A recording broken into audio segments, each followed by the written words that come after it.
റോമാലേഖനം 16:26. യുഗയുഗാന്തരങ്ങളായി നിഗൂഢമായിരുന്ന രഹസ്യം അവിടുന്ന് പ്രവാചകന്മാരുടെ ലിഖിതങ്ങൾ വഴി ഇപ്പോൾ വെളിപ്പെടുത്തി. ശ്രദ്ധിക്കണേ, ഈ വാക്യം വളരെയധികം ശ്രദ്ധിക്കേണ്ട കാര്യമാണ്.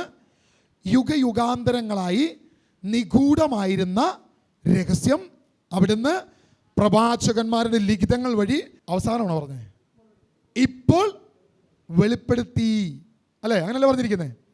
അപ്പം ഇനി എന്തെങ്കിലും രഹസ്യം വെളിപ്പെടാനുണ്ടോ? ഏതെങ്കിലും രഹസ്യം വെളിപ്പെടാനുണ്ടോ? ഇല്ല. യുഗയുഗാന്തങ്ങളായി ഇതെന്ത് ചെയ്യായിരുന്നു? ഇത് മറഞ്ഞിരിക്കുകയായിരുന്നു, ഇത് നിഗൂഢമായിരിക്കുകയായിരുന്നു. ഈ നിഗൂഢമായിരിക്കുന്ന, ഈ മറഞ്ഞിരിക്കുന്ന ഈ രഹസ്യം പ്രവാചകന്മാരുടെ ലിഖിതം, അതായത് പഴയ നിയമത്തിൽ എഴുതി വച്ചിരിക്കുന്ന കാര്യങ്ങളെ, ഇത് പലതും ആർക്കും വെളിപ്പെട്ടിട്ടുണ്ടായില്ല. യേശു ക്രിസ്തുവിലൂടെയാണ് ഇത് പലതും വെളിപ്പെട്ടത്. കാരണം പഴയ നിയമത്തിൽ യേശുവിനെ കുറിച്ച് പറഞ്ഞിരിക്കുന്ന കാര്യം എപ്പോഴാണ് വെളിപ്പെട്ടത്? യേശുവിൻ്റെ കാൽവരി ക്രൂശിന് ശേഷമാണ് പലതും അപ്പസ്തോലന്മാർക്ക് മനസ്സിലായത്. പലതും പ്രഖ്യാപിച്ചത് പരിശുദ്ധാത്മാവ് വന്നു കഴിഞ്ഞപ്പോഴാണ്. ഇത് മുഴുവൻ യേശുവിനെ കുറിച്ചാണ് എഴുതിയിരിക്കുന്നതെന്ന് ആർക്ക് മനസ്സിലായത്? അപ്പസ്തോലന്മാർക്ക് പോലും മനസ്സിലായത്. അതാണ് അവിടെ പറഞ്ഞിരിക്കുന്നത്. യുഗയുഗാന്തരങ്ങളായി മറഞ്ഞിരുന്ന, നിഗൂഢമായിരുന്ന ആ രഹസ്യം ഇതാ വചനത്തിലൂടെ, സുവിശേഷത്തിലൂടെ ഇതാ പരിശുദ്ധാത്മാവിനോട് വെളിപ്പെട്ടിരിക്കുന്നു.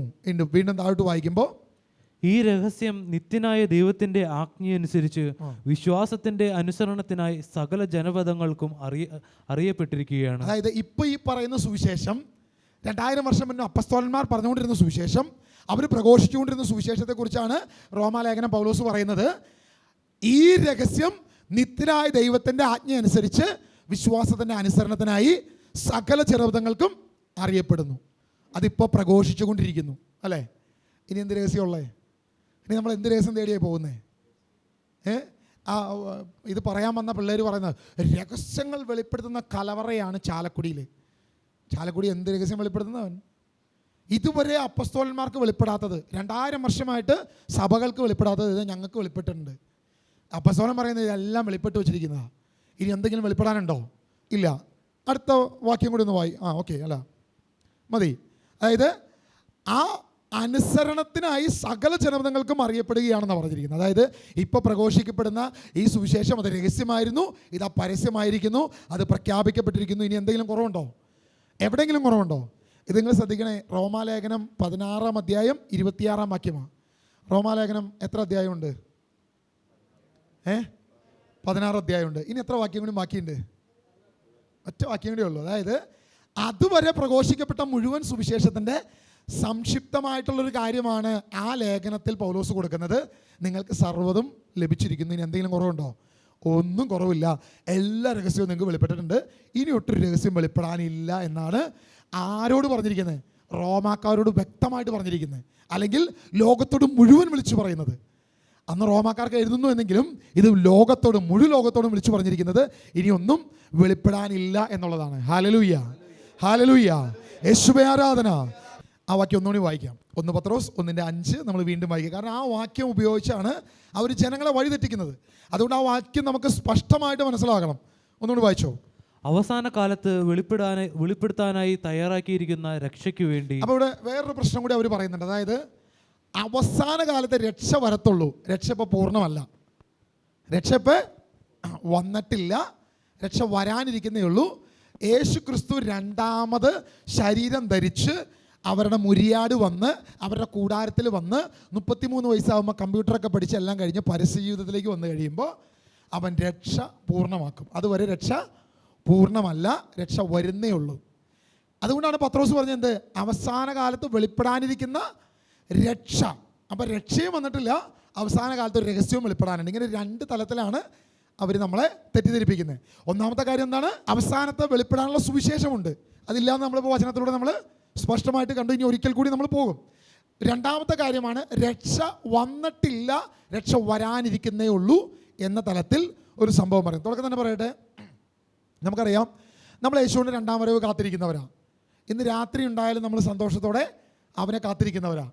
നമുക്കറിയാം അവൻ്റെ കാത്തിരിപ്പിൽ, അവൻ്റെ വരവിൽ മധ്യാകാശത്തവൻ വരുമ്പോൾ അവനോടുകൂടെ രൂപാന്തരപ്പെടുന്ന ഒരു കാര്യം കൂടി നമുക്കിനി നടക്കാനുണ്ട്, അല്ലേ? ഇന്ന് നമ്മൾ ജീവിച്ചിരിക്കുമ്പോഴാണ് യേശു വാനമേഘങ്ങളിൽ വരുന്നതെങ്കിൽ അവനോടുകൂടെ വാനമേഘങ്ങളിലേക്ക് എടുക്കപ്പെടുന്ന ഒരു കാര്യം കൂടി നമുക്ക് വരാനുണ്ട്. അതിനെക്കുറിച്ച് ബൈബിൾ കൃത്യമായിട്ട് പറഞ്ഞിട്ടുണ്ട്, അങ്ങനെ ഒരു കാര്യമുണ്ട് എന്ന് തന്നെ. അത് പൂർത്തിയായിട്ടില്ല, അത് വരാനിരിക്കുന്ന കാര്യമാണ്. അതിനെക്കുറിച്ച് ബൈബിൾ പല രീതിയിൽ പറഞ്ഞിട്ടുണ്ട്. ഇതിനൊക്കെ അവരെന്ത് ചെയ്യും?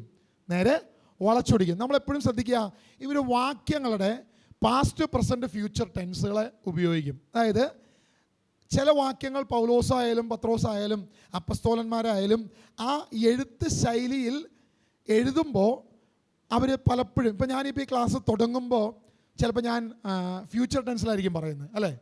ഫ്യൂച്ചർ ടെൻസിലായിരിക്കും. കാരണം ക്ലാസ് അവസാനിക്കുമ്പോഴാണ് നമുക്കത് പൂർണ്ണമായിട്ടും വെളിപ്പെടുത്താൻ പറ്റത്തുള്ളൂ. അപ്പോൾ ഒരു ലേഖനം എഴുതി തുടങ്ങുന്ന സമയത്ത് ചിലപ്പോൾ ഒരു വാക്യം ഫ്യൂച്ചർ ടെൻസിൽ പറയും. അപ്പോൾ പത്രോസ് ഇവിടെ ഫ്യൂച്ചർ ടെൻസിലാണ് പറഞ്ഞിരിക്കുന്നത്, വരാനിരിക്കുന്ന രക്ഷ എന്ന് പറഞ്ഞിരിക്കുന്നത്. യഥാർത്ഥത്തിൽ അവൻ്റെ വാനമേഘങ്ങളിലെ വരവിനെക്കുറിച്ച് മാത്രമാണ് പത്രോസ് അവിടെ ഉദ്ദേശിച്ചിരിക്കുന്നത്. അത് താഴോട്ടുള്ള കാര്യത്തിൽ അത് പത്രോസ് വ്യക്തമാക്കുന്നുണ്ട്. പക്ഷേ ആ ടെൻസിനെ ഒറ്റ വാക്യം എടുത്ത് അതിൽ നിന്ന് മുറിച്ചെടുത്ത് ആ ഒരു സംഭവത്തെ, കണ്ടോ ഇത് കഴിഞ്ഞിട്ടില്ല, ഇത് വരാനിരിക്കുന്നേ ഉള്ളൂ എന്നവർ നമ്മളെ തെറ്റിദ്ധരിപ്പിക്കും.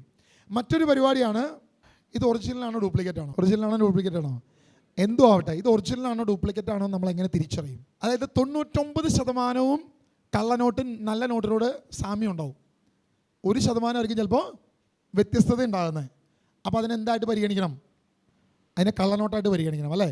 അതായത് ഒരു കാര്യമെങ്കിലും വ്യത്യാസമുണ്ടെങ്കിൽ അതിനെ കള്ളനോട്ടായിട്ട് തള്ളിക്കളയണം, ഒരിക്കലും ഒറിജിനലായിട്ട് പറയരുത്. ഇവന്മാർ എന്നാ പറയുന്നത് അറിയുമോ? യേശു ക്രിസ്തു വീണ്ടും വന്നു, ശരീരം ധരിച്ച് യേശു വീണ്ടും വന്നു. അതിൻ്റെ യഥാർത്ഥമായ കാര്യം എന്താണെന്നറിയോ? ഇതാ യേശുവാണെന്ന് പറഞ്ഞ് പലരും ഡ്യൂപ്ലിക്കേറ്റുകൾ വന്നു. അപ്പോൾ ഈ ഡ്യൂപ്ലിക്കേറ്റ് മുഴുവൻ വന്നതുകൊണ്ട് ഒറിജിനൽ വന്നിട്ടുണ്ട്. അതായത് അവരുപയോഗിക്കുന്നൊരു കാര്യം, ഇപ്പോൾ ഈ സ്പീക്കർ ഡൈനടെക്കിൻ്റെ സ്പീക്കറാണ്. അതായത് ഒറിജിനൽ കമ്പനിയാണ്, വലിയ കമ്പനിയാണ് ഡൈനടെക് എന്ന് പറഞ്ഞാൽ, തിരക്കേടില്ലാത്തൊരു കമ്പനിയാണ്. അപ്പോൾ ഡൈനടെക്കിൻ്റെ ഡ്യൂപ്ലിക്കേറ്റ് വരും. അപ്പോൾ ഡൈനടെക്കിൻ്റെ ഒറിജിനൽ 34,000 രൂപ കണ്ട വില അതിൻ്റെ ഒരു സ്പീക്കറിന്. ഡ്യൂപ്ലിക്കേറ്റിന് ചിലപ്പോൾ 15,000 രൂപ ഉണ്ടാവുള്ളൂ. ചിലപ്പോൾ ലെറ്റർ അങ്ങനെ തന്നെ ആയിരിക്കും, എന്തെങ്കിലും കാര്യത്തിൽ വ്യത്യാസം ഉണ്ടാവും. ചിലപ്പോൾ ആകൃതി ഇങ്ങനെ തന്നെ ആയിരിക്കും, ഷേപ്പൊക്കെ ഇങ്ങനെ തന്നെ ആയിരിക്കും, പക്ഷേ ക്വാളിറ്റി അത്ര ഉണ്ടാവത്തില്ല. അപ്പോൾ ഒറിജിനൽ ഉള്ളത് കൊണ്ടല്ലേ ഡ്യൂപ്ലിക്കേറ്റ് വന്നേ? അല്ല വെറുതെ ഡൈനാടെക് എന്ന് പറഞ്ഞൊരു ഡ്യൂപ്ലിക്കേറ്റ് ഒരു കമ്പനി എന്ന് കഴിഞ്ഞാൽ അതിന് പ്രത്യേകിച്ച് സാധ്യതയൊന്നുമില്ല, അല്ലേ? സോണി എന്ന് പറയുന്നൊരു കമ്പനി, അല്ലെങ്കിൽ ഐഫോണിൻ്റെ ഡ്യൂപ്ലിക്കേറ്റ്. നിങ്ങൾ ദുബായി പോയി കഴിഞ്ഞപ്പോൾ 5,000 രൂപ കൊടുത്താൽ ഐഫോണിൻ്റെ ഫ്രഷ് പീസ് കിട്ടും ദുബായിൽ. 5,000 രൂപ കൊടുത്താൽ കണ്ട ഒറിജിനൽ തന്നെ, ഒരു മാറ്റവും ഇല്ല. നമ്മൾ സെറ്റിങ്സിൽ കയറി നോക്കുമ്പോഴാണ് സാധനം ഡ്യൂപ്ലിക്കേറ്റ് ആവും. ഉടായിപ്പ ചുമ്മാ വഴിയോരത്ത് ഈ പാകിസ്ഥാനികൾ കൂടുന്ന വരും. നമുക്ക് 5,000 രൂപ കൊടുത്താൽ ഐഫോണിൻ്റെ ഡ്യൂപ്ലിക്കേറ്റ്. അതായത് 1,00,000 രൂപ എടുത്ത് വാങ്ങുന്ന സാധനം 5,000 രൂപ കിട്ടും, പക്ക കോപ്പി. നമ്മൾ നോക്കി അത്ഭുതപ്പെടും, അതുപോലത്തെ സാധനം. ഒറിജിനൽ അപ്പുറത്ത് ഐഫോൺ 1,00,000 രൂപയ്ക്ക് ഉള്ളത് കൊണ്ടല്ലേ ഡ്യൂപ്ലിക്കേറ്റ് വന്നേ, അല്ലേ? അപ്പം യേശു മുരിയാട് വന്നത് കൊണ്ടല്ലേ പലരും ഞാൻ യേശുവാണെന്ന് പറഞ്ഞ് വന്നത്?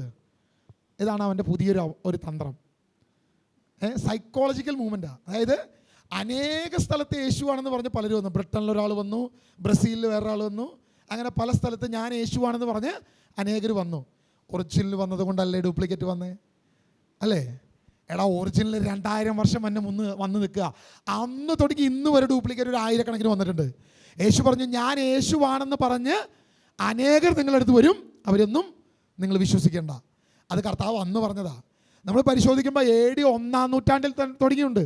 അതാ യോഹന്നാൻ ലേഖനം എഴുതുമ്പോൾ കൃത്യമായിട്ട് പറയുന്നുണ്ട്, താൻ യേശുവാണെന്ന് പറഞ്ഞ് പലരും വന്നിട്ടുണ്ട്, അനേകർ വന്നിട്ടുണ്ട്. കൃത്യമായിട്ട് നമ്മൾ ചരിത്രം പരിശോധിച്ചാൽ മനസ്സിലാക്കാൻ സാധിക്കും. പക്ഷേ ഇതൊന്നും ഈ നമ്മുടെ ഈ പൊട്ട കുഞ്ഞാടുകൾക്ക് പ്രത്യേകിച്ച് ഇതൊന്നും ആവശ്യമില്ലല്ലോ. പ്രത്യേകിച്ച് വിശുദ്ധ ബൈബിൾ എന്താണെന്ന് പോലും അറിയാൻ പാടില്ലാത്ത, ഞാൻ ആ ഡിനോമിനേഷന് പേരെടുത്ത് പറയുന്നില്ല, എൻ്റെ സ്വന്തം ഡിനോമിനേഷൻ ആയതുകൊണ്ട് ഞാൻ ഈ പേരെടുത്ത് പറയുന്നില്ല. എന്താ വിശുദ്ധ വേദപുസ്തകം എന്ന് പോലും അറിയാൻ പാടില്ലാത്ത ഈ പൊട്ട മൊണ്ണ കുഞ്ഞാടുകൾക്ക് എന്തെങ്കിലും കേട്ടാൽ അത് അതിൻ്റെ പിന്നാലാണ് പൊക്കോളും. പിന്നെ മാതാവ് എന്ന് പറഞ്ഞാൽ മതി. മാതാവ് എന്ന് പറഞ്ഞാൽ പിന്നെ സന്തോഷമായി. മാതാവിനെ കുറിച്ച് രഹസ്യം വെളിപ്പെടുത്തുമെന്ന് പറഞ്ഞാൽ പിന്നെ അതിലേറെ സന്തോഷം. ഇവിടുന്ന് വണ്ടി വിളിച്ച് എവിടെ വേണമെങ്കിലും പൊക്കോളും, അമേരിക്കയിൽ വരെ പോകും, ഇനി അവിടെ രഹസ്യം ഉണ്ടെന്ന് പറഞ്ഞാൽ.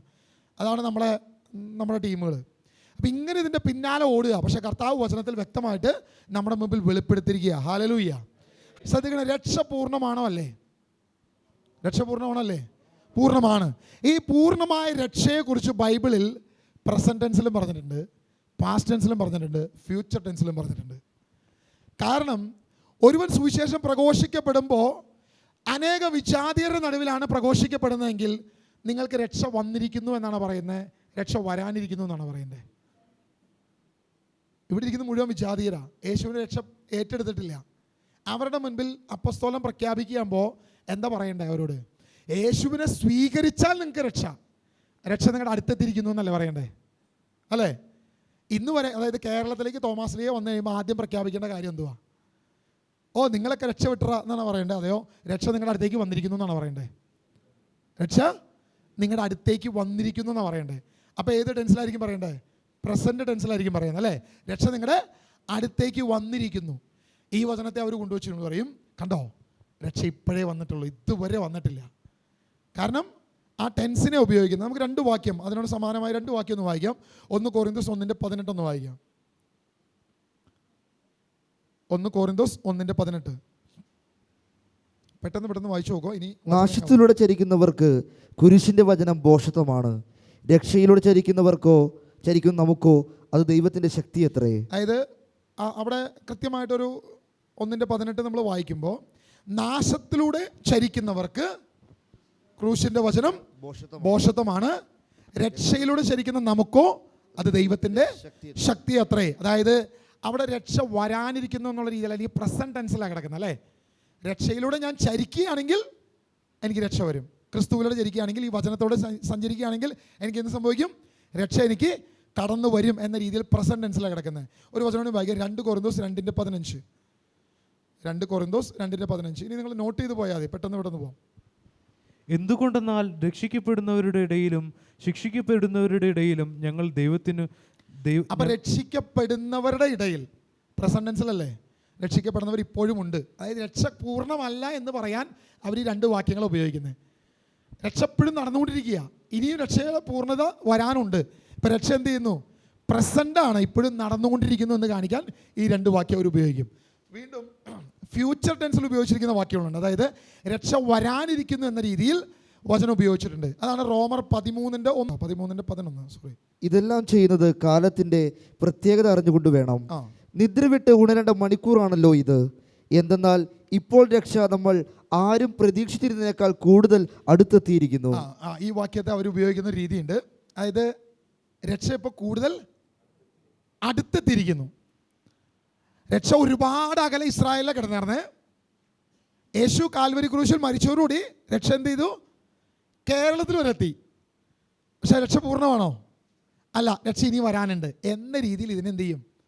ഇതിനെ വളച്ചൊടിക്കും. ഞാൻ പറഞ്ഞ മനസ്സിലായോ? ഞാനിത് റിപ്പീറ്റ് ചെയ്യാം, കാരണം കേൾക്കുന്നവർക്ക് കൃത്യമായിട്ട് മനസ്സിലാക്കാൻ വേണ്ടിയിട്ടാണ്. അതായത് യേശു ജനിച്ചത് എവിടെയാണ്? ഇസ്രായേലിലാണ്. യേശു മരിച്ചത് എവിടെയാണ്?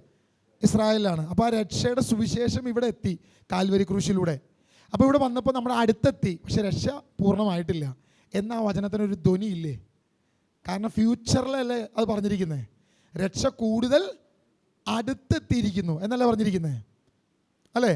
ഒന്നുകൂടി വായിച്ചോ, വചനം വായിച്ചോ. ഇതെല്ലാം ചെയ്യുന്നത് കാലത്തിന്റെ പ്രത്യേകത അറിഞ്ഞുകൊണ്ട് വേണം. നിദ്ര വിട്ട് ഉണരേണ്ട മണിക്കൂറാണല്ലോ ഇത്. എന്തെന്നാൽ ഇപ്പോൾ രക്ഷ നമ്മൾ ആരും പ്രതീക്ഷിച്ചിരുന്നതിനേക്കാൾ കൂടുതൽ അടുത്തെത്തിയിരിക്കുന്നു. അടുത്തെത്തിയിട്ടേ ഉള്ളൂ. പൂർണ്ണമായിട്ടുണ്ടോ? ഇല്ല എന്ന അർത്ഥത്തിലാണ് അവരതിനെ വ്യാഖ്യാനിക്കുന്നത്. പക്ഷേ പൗലോസ് അത് ഉപയോഗിക്കുന്നത് എന്തിനു വേണ്ടിയിട്ടാണെന്നറിയാമോ?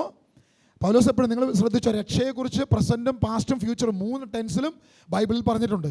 ഇത് പറഞ്ഞിരിക്കുന്നതിൻ്റെ കാരണം, അവിടെ പ്രഘോഷിക്കപ്പെട്ടിരിക്കുന്ന വ്യക്തി മാനസാന്തരപ്പെട്ട് ക്രിസ്തുവിലേക്ക് വന്നാലേ ആ രക്ഷ നിനക്ക് സ്വീകരിക്കാൻ പറ്റത്തുള്ളൂ അല്ലേ?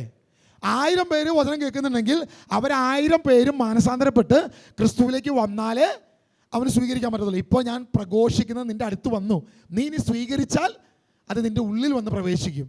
അതാ പൗലോസോട് ഉദ്ദേശിക്കുന്നത്. പക്ഷെ അവർ ആ വാക്യത്തെ എന്ത് ചെയ്യും? അതിനെ മുറിച്ചെടുത്തിട്ട് പറയും രക്ഷ ഇതാ കൂടുതൽ അടുത്ത് വന്നിരിക്കുന്നു, ഇപ്പോഴും അകലെയാണ് എന്ന തലത്തിൽ അവർ പറയും. വീണ്ടും ഫിലിപ്പി ലേഖനം അതിൻ്റെ 1-ാം അധ്യായം 28-ാം വാക്യം. ഫിലിപ്പി ലേഖനം 1:28. നിങ്ങളുടെ എതിരാളിൽ നിന്ന് ഉണ്ടാകുന്ന യാതൊന്നിനെയും ഭയപ്പെടേണ്ട, ദൈവത്തിൽ നിന്നുള്ള അടയാളമാണത്. അവർക്ക് നാശത്തിൻ്റെയും നിങ്ങൾക്ക് രക്ഷയുടെയും. അപ്പോഴും രക്ഷ വന്നിട്ടില്ല. അവർക്ക് നാശം, നിങ്ങൾക്ക് രക്ഷയുടെയും ഒരു അടയാളമേ വന്നിട്ടുള്ളൂ. രക്ഷ പൂർണ്ണമായിട്ടില്ല എന്ന തലത്തിൽ ആ വചനത്തെ അവർ അതിനെ വളച്ചൊടിക്കും. വീണ്ടും ഒരു വാക്യം കൂടി വായിക്കാം, എബ്രായ ലേഖനം 1:14. രക്ഷയുടെ അധികാരികളായിരിക്കുന്നവർക്കു ശുശ്രൂഷ ചെയ്യാൻ അയക്കപ്പെട്ട സേവാത്മാക്കളല്ലേ അവരെല്ലാം. അതായത് രക്ഷയുടെ അവകാശമാക്കാനിരിക്കുന്നവർക്ക് ശുശ്രൂഷ ചെയ്യാൻ അയക്കപ്പെട്ട സേവാത്മാക്കളല്ലേ അവരെല്ലാം. അപ്പോൾ അതൊരു ഫ്യൂച്ചർ ടെൻസിലല്ലേ പറഞ്ഞിരിക്കുന്നത്. രക്ഷയുടെ അവകാശികളാക്കാനിരിക്കുന്നവർക്ക്. രക്ഷയുടെ അവകാശിയാക്കിയോ അവർ? ഇല്ല. ആക്കാനിരിക്കുന്നവർക്ക് ശുശ്രൂഷ ചെയ്യാൻ അയക്കപ്പെട്ട സേവാത്മാക്കൾ. അതായത് രക്ഷയുടെ അവകാശിയായോ അവൻ? ഇല്ല, ആവണേ ഉള്ളൂ, വരാനിരിക്കുന്നേ ഉള്ളൂ എന്ന തലത്തിൽ ആ വചനത്തെ എടുത്ത് അതിനെ പറയും. എന്നാൽ ആയിരക്കണക്കിന് വചനമുണ്ട് രക്ഷ പൂർണ്ണമാണെന്ന്.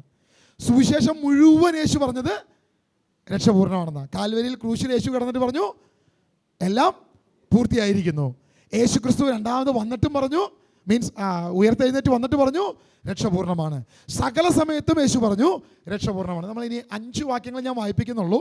ഒത്തിരി വാക്യങ്ങളുണ്ട് രക്ഷപൂർണ്ണമാണെന്നുള്ളതിന്, പക്ഷേ ഞാൻ 5 വായിക്കുന്നുള്ളൂ.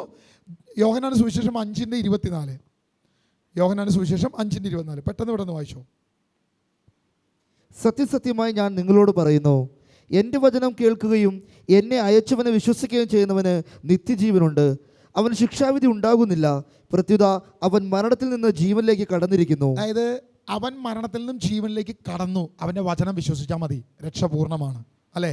അവന് നിത്യജീവനുണ്ട്. എന്നെ അയച്ചവനെ വിശ്വസിച്ചാൽ മതി, അവന് നിത്യജീവനുണ്ട്. രക്ഷ ഇതെന്താ? പൂർണ്ണമാണ്. നിങ്ങൾ യോഹന്നാന്റെ സുവിശേഷം മുഴുവൻ വായിച്ചോ, 1000 പ്രാവശ്യം രക്ഷപൂർണ്ണമാണെന്നുള്ള വാക്യം കിട്ടും നമുക്ക്. ഞാൻ യോഹന്നാന്റെ സുവിശേഷം ഒറ്റ വചനം എടുപ്പിച്ചിട്ടുള്ളൂ. നിങ്ങൾ മുഴുവൻ സുവിശേഷം വായിച്ചോ, അവിടെ എല്ലാം രക്ഷ പൂർണ്ണമാണ്, പൂർണ്ണമാണ്, പൂർണ്ണമാണെന്ന് തന്നെ കിടക്കുന്നത്.